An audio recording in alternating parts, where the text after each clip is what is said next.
Good afternoon and welcome to Nutmeg Sports here on the HAN Network. I'm Kevin Coleman, filling in for Frank Granito.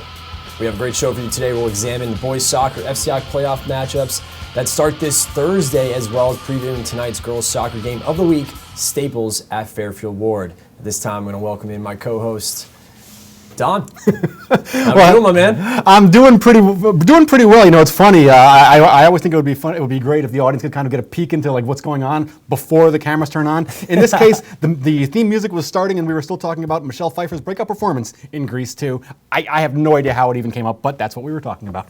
And speaking of, you're a history buff. We have a big World Series game one tonight. These are two teams that, history-wise, this has been two suffering, franchises. Yeah, about 170 years between them since their last baseball world championship. I think I'm going to find myself rooting for the Cleveland Indians, though, mostly because I just don't think Cub fans have suffered long enough. So we long enough. We need to just kind of like drop some more misery on them. That's my that's my pick. I'm going to stick with it. Does that make me a petty, vindictive person? Possibly, but that's fine. All right, well, we'll see what happens. Of course, game one's tonight, but we're going to switch things over to local sports. We have a lot to cover. Don, we had a great soccer game last night for boys soccer, and we had the Trumbull Eagles heading into a hostile Stanford High School last night. Both teams have already clinched a playoff berth, but Trumbull wanted to keep their undefeated season alive, while Stanford wanted to try and win and get a higher seed for the playoffs. Both teams wanted first place. It was a slow first half, but then things really picked up in the second half. And now we're going to take a look at the highlights from last night. And a good afternoon and maybe a good evening to everyone watching here on the HAN Network. It's boys FCX soccer here. We have the Stanford Black Knights hosting the Trumbull Eagles. Might have a little bit of magic in that left foot the rest of the way here. And a big spot for the Black Knights. Playing inside the box, and he'll go in! And the Black Knights will score here in the second half, 1-0. Patrick Tomczak ready to check in. Has a lofting cross inside the box. That one's going to be headed in for a goal. 2-0 Black Knights. Trumbull just caught completely flat-footed there. A lot of slump shoulders on the Eagles. Stanford had 4 guys back to prevent a counterattack and still were able to get a ball in there that was smashed home for the 2-0 lead. Lofting cross, can't get in, but it goes right back to Lancia. Looking to get a shot on net. He does! He rips it in! What a goal by Matt Lancia! Lancia just curving it with a vicious verve there into the lefty, goes far post and just cuts it right in there. But it's quickly taken away by Yestrepo. Yestrepo, beautiful through ball in for Lancia. Lancia gets through one defender, gets through 2, shot on net. And it is just wide. Connor Horry, inside! And inside! Connor Jorge, just like that, with 6 minutes to go, ties the game at 2 apiece. And again, I'll give Lancia all the credit there. He kept the play alive, got the ball inside. Both teams trying to get the lead here. Big spot for the Trumbull Eagles. Here's Connor Jorge. His shot at a great save by Grover. Second opportunity. He scores! He scores! Trumbull takes the lead with 35 seconds to go. Incredible job by Trumbull, for all intents and purposes, completing this comeback. Their bench celebrates wildly over there. 2 left, ball comes in, inside the box, cleared away. Federico Marin has one opportunity in the box, and this one is all over. Trumbull wins 3-2. And again, congratulations to the Trumbull Eagles. And Don, that was just an unbelievable comeback. I mean, we saw in those highlights that great goal from Matt Lancia. Credit Eric Gendron, our director, with the great little slow-mo you got to see there from his little bender that went in the far post. But I like how when that shot left his foot, you can see the goalkeeper like, there's no way that's going to tuck inside the post. And then the other strike just under the crossbar. That's a couple of very accurate, a couple of sharpshooters there for the Eagles. And as you mentioned, now this does set up a fascinating playoff scenario. It does. Friday, these two teams will face each other again, but this time it'll be at Trumbull. It's going to be a fun game, and credit to Connor Jorge, who scored those last 2 goals to tie it, and then with 35 seconds left, got the game winner and he really silenced the crowd there because it really was getting out of hand at some points during that game with the crowd. You know, it really was, and it's kind of, you know, and it makes for a fun atmosphere, provided things don't get out of control, and they didn't in this case. And also, this is one of those where the game is over, and you kind of put a to be continued under that because if Stanford had won that game, they then would have advanced to the number 6 seed and probably been playing Danbury in the first round on Thursday. As it is, they stay at the number 7 seed, and now they play Trumbull. Trumbull now 12-0-4. That should be a very fun game on Friday. It should. Now we'll get to see the visual here of the bracket, and it's going to be an excellent playoff atmosphere for all these teams in the FCIAC. It's going to be a lot of fun for the boys. We see here Thursday we have number 8 Staples heading to number 1 Greenwich. These two faced off against each other and ended in a 0-0 draw. Then you have number 6 Ludlow heading to Danbury. That's going to be a great game, and that game is going to be on the HAN Network, just confirmed. That game will be at 3:30, so we're excited to show that game to you guys.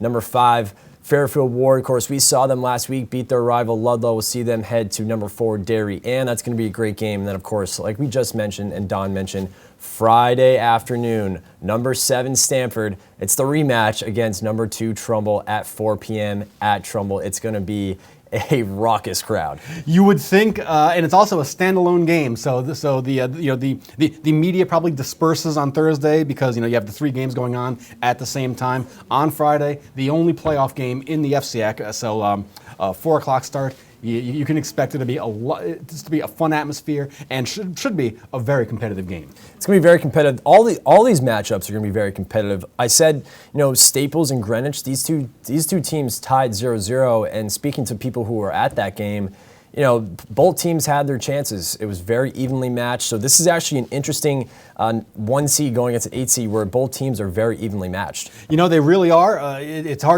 really hard to pick any of these games. And if you look there, Ludlow going up against number 3 Danbury.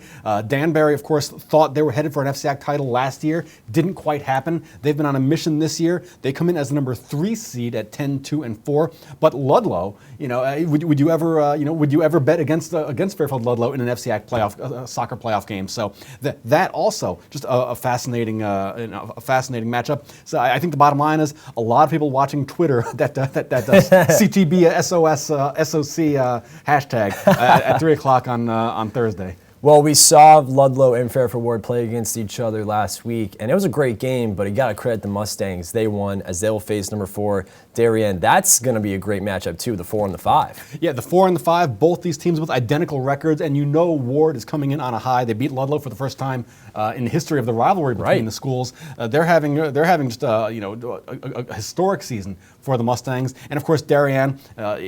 Almost doesn't matter the sport, always tough. And of course, the Ward-Darien game going to be close. We're excited to have Ludlow and Danbury. That's going to be a great game. Of course, it's amazing how coming into the season, Ludlow, of course, the great year they had last year, they dropped to number 6.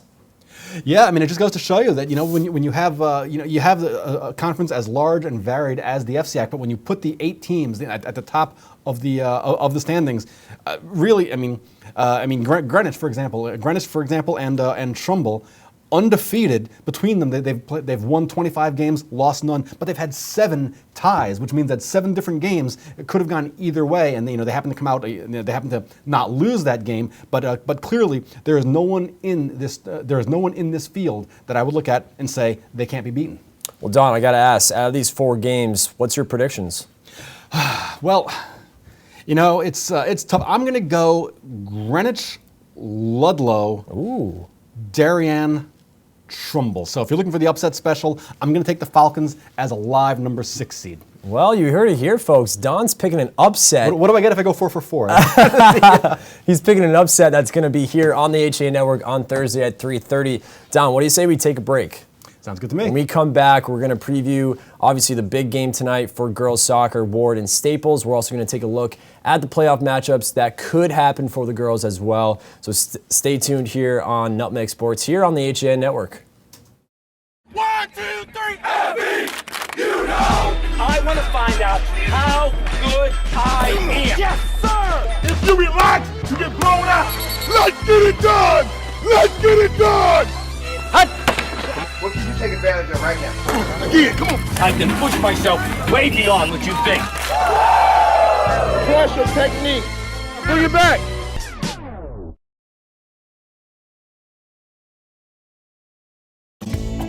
Want a new experience in car buying? No aggravation, no confrontation, just answers to all your questions. Scap Chrysler Jeep Dodge Ram, car buying the way you want it to be. With one of the largest selections of new 2- and 4-door Jeep Wranglers available, we are Connecticut's Wrangler headquarters. Located in Fairfield, Connecticut, we're easy to get to. Just 2.5 miles off the Merritt Parkway, exit 44 via Route 58 South. Save thousands right now during the Jeep Celebration event and Ram Power Days. Ends October 31st. Connecticut is coming back to hometown banking, to a partner that makes small businesses feel big, where community comes first, where high-tech tools go hand in hand with a human touch, where you get the know-how only neighbors can deliver, where saving time is important too. It's time to expect more. It's time to bank well, bank smart, bank local, bank well. Have a sports injury or a slip and fall that needs immediate care? Coastal Ortho Express Urgent Care gives you direct access to an orthopedic specialist fast, without an appointment. Biking, golf, tennis, soccer, whatever the sports injury is, sprain or fracture, Coastal Ortho Express can help. Coastal Ortho Express Urgent Care, open Monday through Saturday, now in 2 locations. The iPark building at 761 Main Avenue in Norwalk and 36 Old Kings Highway South in Darien. Or go to coastalorthoexpress.com, like them on Facebook. When it comes to local entertainment, we've got it all. From movies, local artists, etiquette, and more. Watch HAN Arts and Leisure with me, Steve Coulter, and our Arts and Leisure editor, Sally Sanders, Mondays at 12:30, right here on the HAN Network.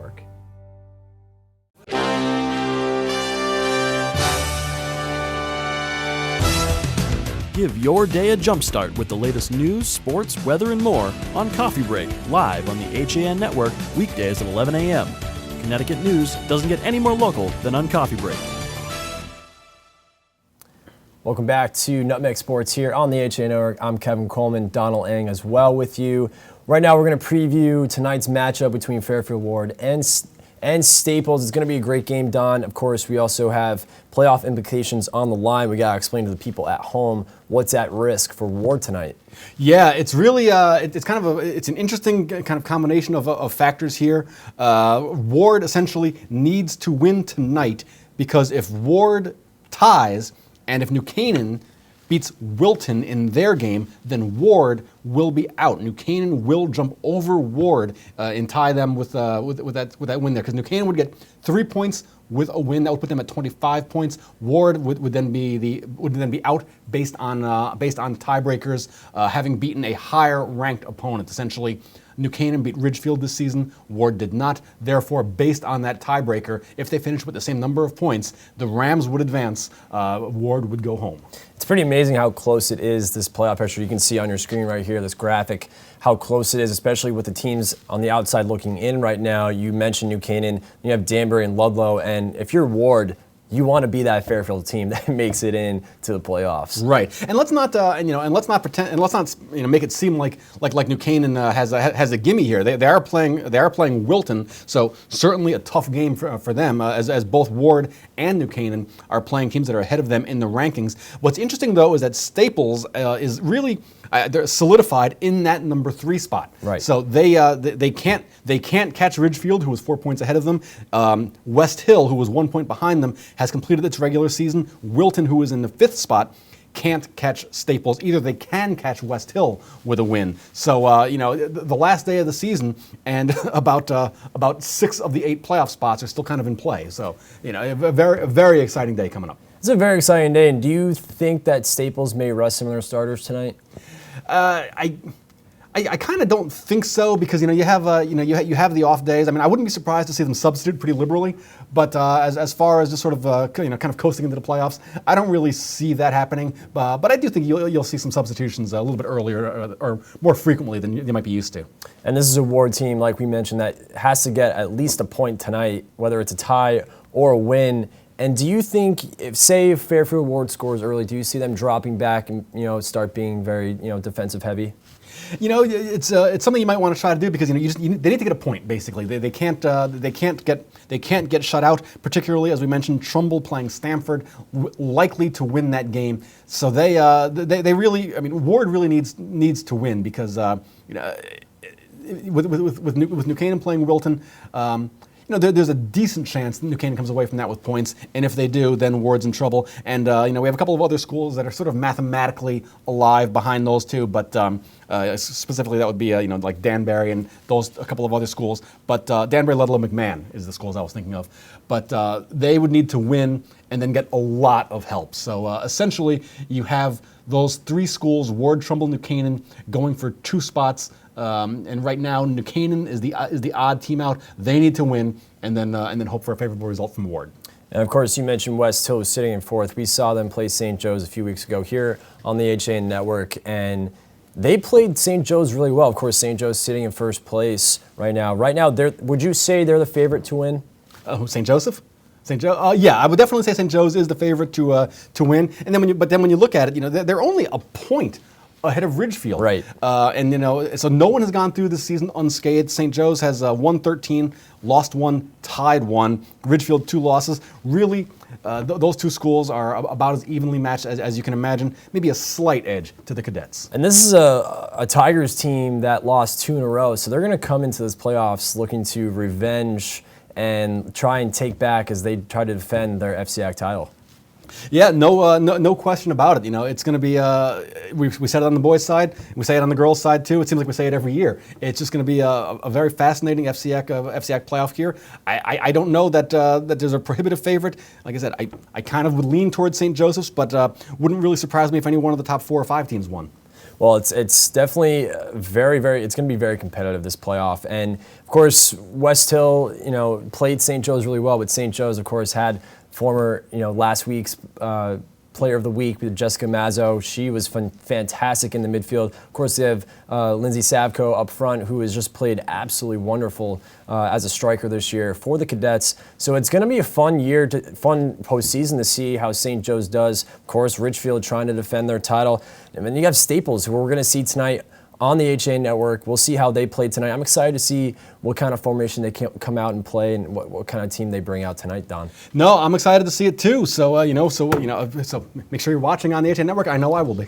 Yeah, it's going to be a fun game. Of course, tune in at 7 o'clock. It's going to be a really fun game. But looking at the rest of the schedule for tonight, of course, it ends the regular season for the girls tonight. Darien heads to Bridgeport Central at 4 o'clock. Ridgefield heads to Trinity Catholic. That game as well at 4 o'clock. New Canaan, of course, we mentioned before, at Wilton.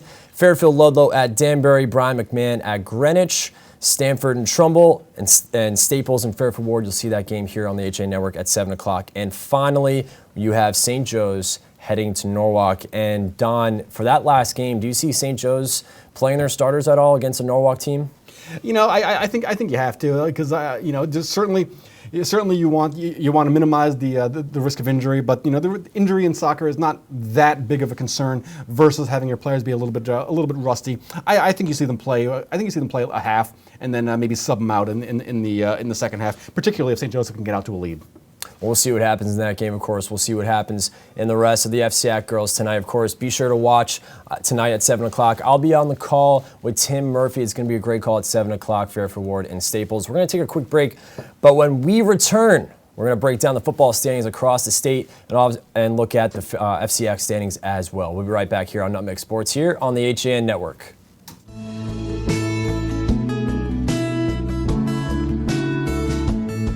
This is now 44 years I've been in this business. Digital came along. After I was in business for about 6 years, I had to totally reinvent the business. So I had to make a tremendous investment in my business. And Milford Bank was there for me. I don't really just consider Milford Bank a bank. I consider them a trusted partner in my business. My name is Jim Wilson, owner of Milford Photo. I choose to bank with Milford Bank.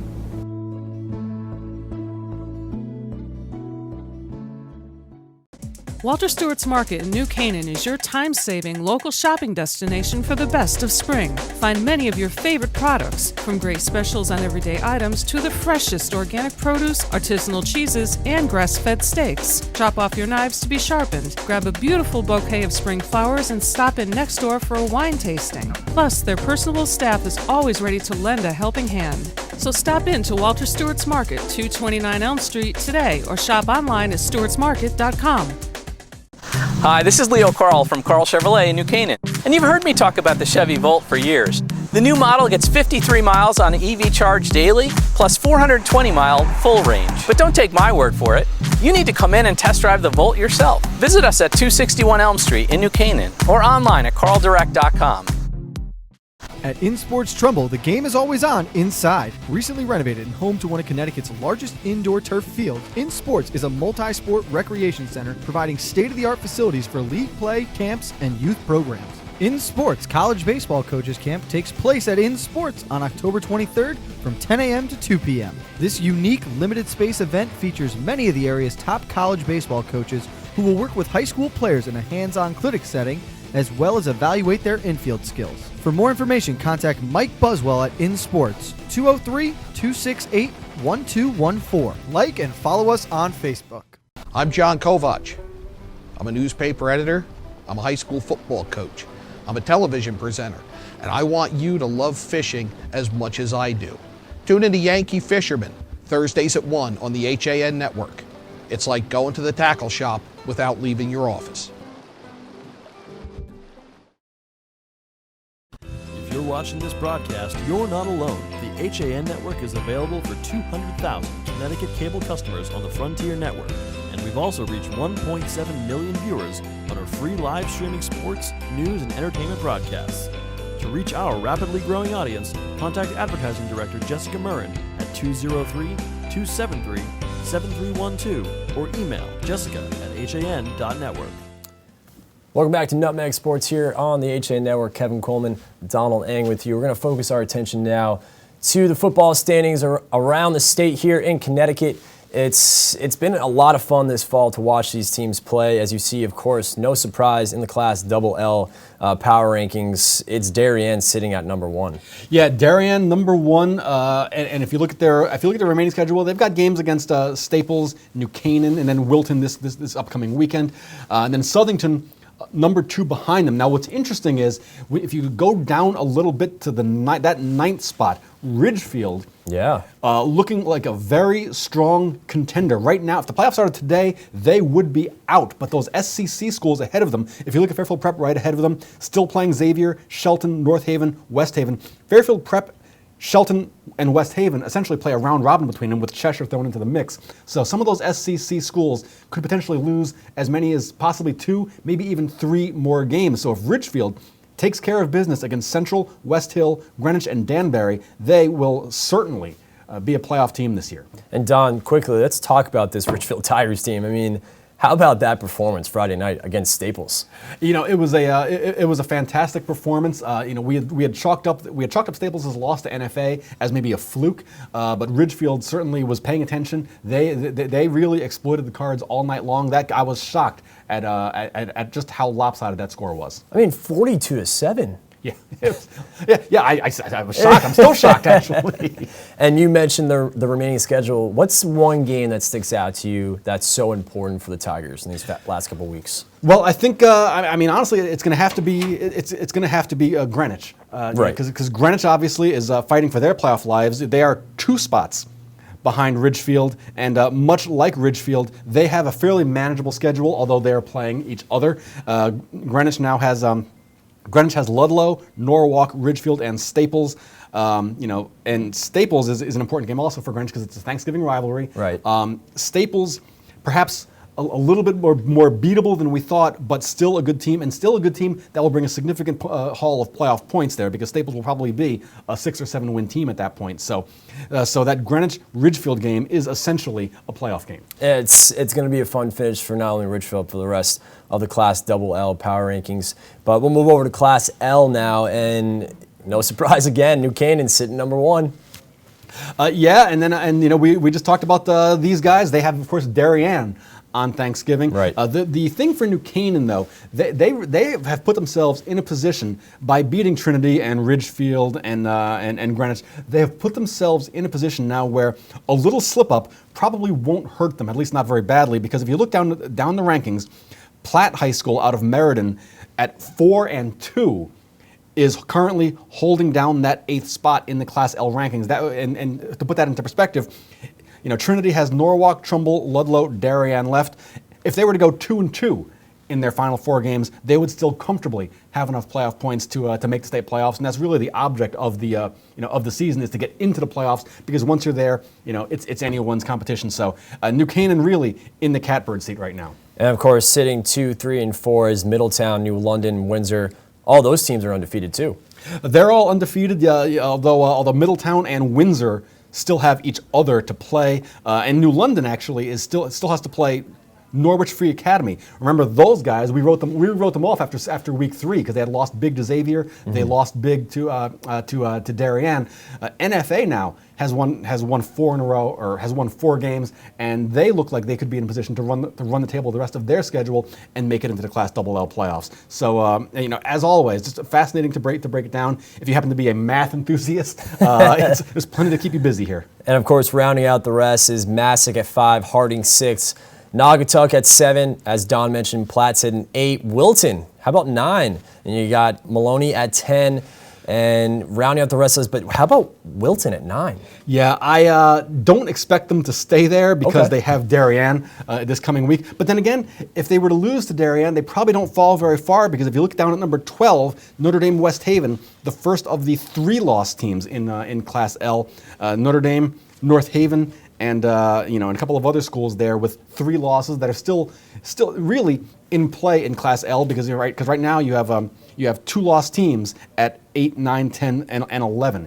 So is it possible that we see a 3-loss team sneak into the Class L playoffs? I mean, it's possible, but things are going to have to break just right, and they're obviously going to have to win out the rest of the way. And in these 5 through 12, these teams I mentioned, is there anyone in that list maybe that can make a surprise in the playoffs?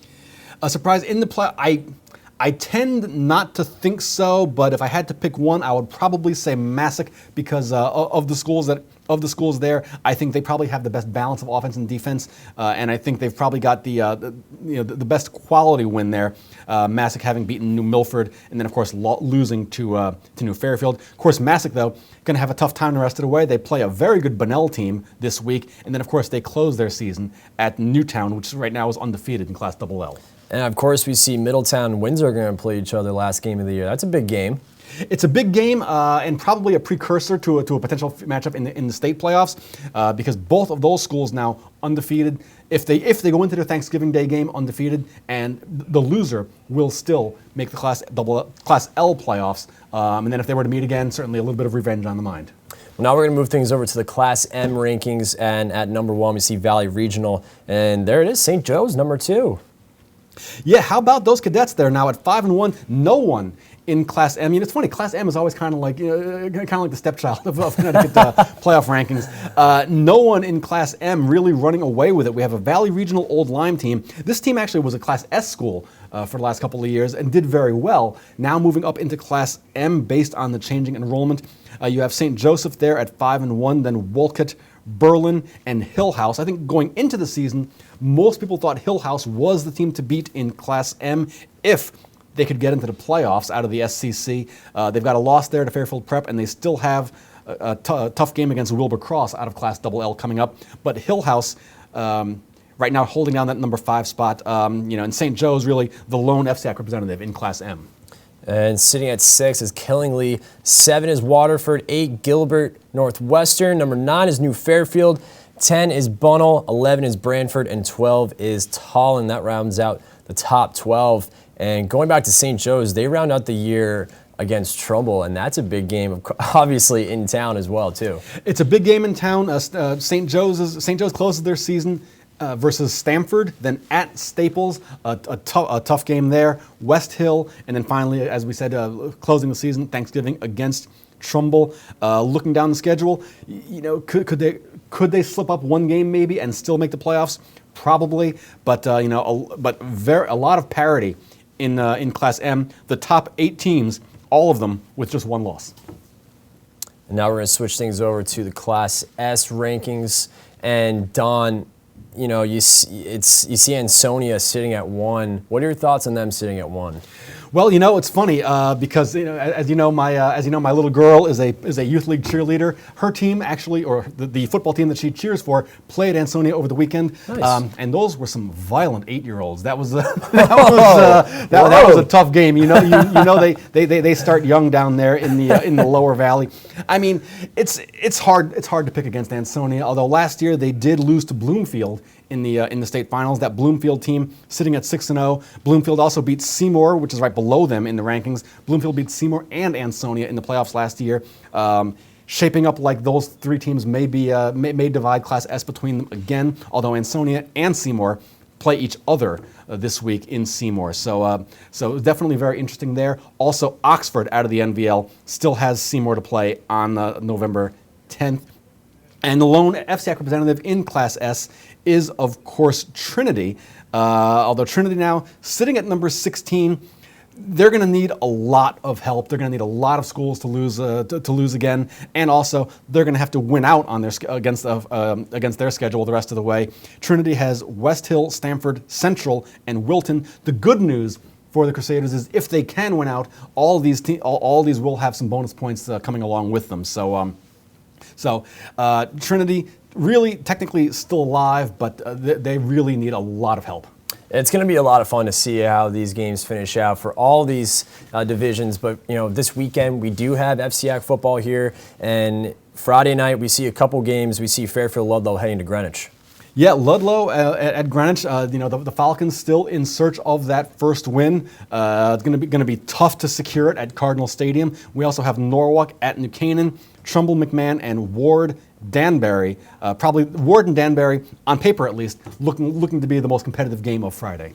It's going to be a competitive game, and we're just hoping that Ludlow gets that first win. We're hoping for that. We're hoping for the Falcons. But on Saturday we have Wilton heading to Darien. That game's at 1 o'clock. Ridgefield heads to Bridgeport Central. The game's at 1:30. Trinity Catholic and West Hill will face off against each other at 1:30. Stanford and St. Joe's as well will play at 1:30. And there's that West Division right there, Don. See, there it is, New Canaan, number 1. New Canaan, number 1, and obviously out of the East, you've got Darien on top there. We looked at the season, we kind of thought that parity might be a little bit more so, that there might be some other teams looking to take that next step. And then, it's like deja vu all over again as we get into November, close to November. It's the usual suspects have kind of gravitated back to the top. And of course, we're very excited for that Thanksgiving Day. It's going to be a lot of fun.